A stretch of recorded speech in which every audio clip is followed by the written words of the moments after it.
தமிழகத்தின் 9 மாவட்டங்களுக்கு இன்று கனமழைக்கான அலர்ட் விடுக்கப்பட்டிருக்கிறது. 2 மாவட்டங்களுக்கு ரெட் அலர்ட் விடுக்கப்பட்டிருக்கிறது. திருவள்ளூர், ராணிப்பேட்டை ஆகிய மாவட்டங்களுக்கு இன்று ரெட் அலர்ட் விடுக்கப்பட்டிருக்கிறது. மேலும் விவரங்களோடு செய்தியாளர் தாயுமானவன் இணைகிறார். தாயுமானவன், வணக்கம். முழு தகவல்கள் என்ன?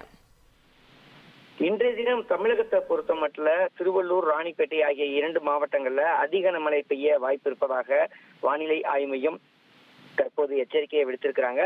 இந்த 2 மாவட்டங்களுக்கும் ரெட் அலர்ட் எச்சரிக்கை என்பது விடுக்கப்பட்டிருக்கிறது.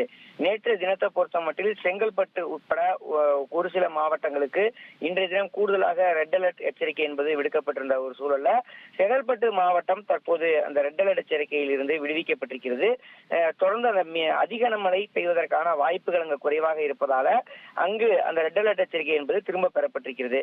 இன்றைய தினத்தை பொறுத்தமட்டில் திருவள்ளூர், ராணிப்பேட்டை ஆகிய 2 மாவட்டங்களுக்கு அதிக மழை பெய்ய வாய்ப்பு இருப்பதாகவும் இரு மாவட்டங்களுக்கும் அந்த ரெட் அலர்ட் எச்சரிக்கை விடுக்கப்பட்டிருக்கிறது.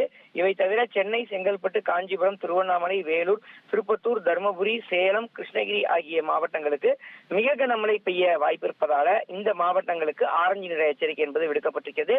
இவை தவிர்த்து விழுப்புரம், புதுச்சேரி, கடலூர், கள்ளக்குறிச்சி, பெரம்பலூர், திருச்சி, ஈரோடு, நீலகிரி, கோவை, தேனி, தென்காசி, திருநெல்வேலி மற்றும் கன்னியாகுமரி ஆகிய மாவட்டங்கள்ல கனமழை பெய்ய வாய்ப்பு இருப்பதால இந்த மாவட்டங்களுக்கு மஞ்சள் நிற எச்சரிக்கை என்பது விடுக்கப்பட்டிருக்கிறது. நேற்றைய தினம் பார்த்தோம்னா அதிகபட்சமாக புதுச்சேரியில 25 சென்டிமீட்டருக்கு மேலே மழைப்பொழிவு என்பது பெய்திருந்த ஒரு சூழல்ல இன்றைய தினம் இந்த மாவட்டங்கள்ல கனமழை பெய்ய வாய்ப்பு இருப்பதா வானிலை ஆய்வு மையத்தின் தரப்புல தகவல் என்பது வெளியிடப்பட்டிருக்கிறது. அது மட்டும் அல்லாம வங்கக்கடல்ல உருவாகி இருக்கக்கூடிய அந்த காற்றழுத்த தாழ்வு மண்டலமானது புயலாக வலுப்பெறாம காற்றழுத்த தாழ்வு மண்டலமாகவே கரையை கடக்கவே வாய்ப்பு இருப்பதாகவும் வானிலை ஆய்வு மையத்தின் சார்பில் தகவல் என்பது வெளியிடப்பட்டிருக்கிறது. தகவல்களுக்கு நன்றி தாயுமானவன்.